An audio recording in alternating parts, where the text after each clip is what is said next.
Si Jesus nagbuon maglingkod sa pag-arubay kan marahay na bareta. Siya nagpulit masusol kanon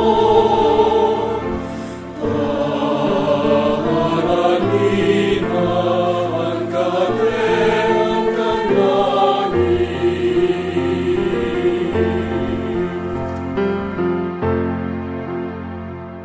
Dapat siya nagpuon magbaklay sa pagtugtog, pagpatawad, pagpaumay.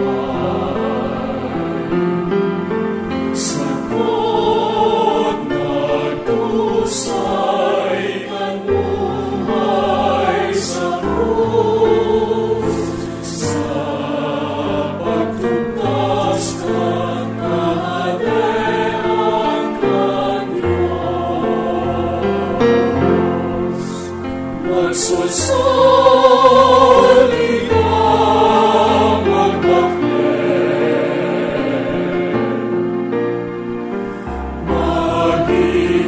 magigsiling sa mga sabit na atin.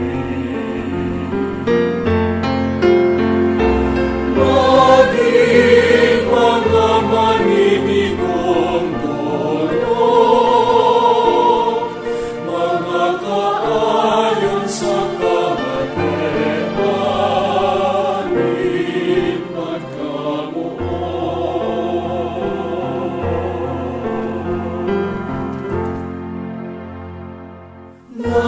nagpoon mahal sa hinapan, ang kahatean na daling kasagod.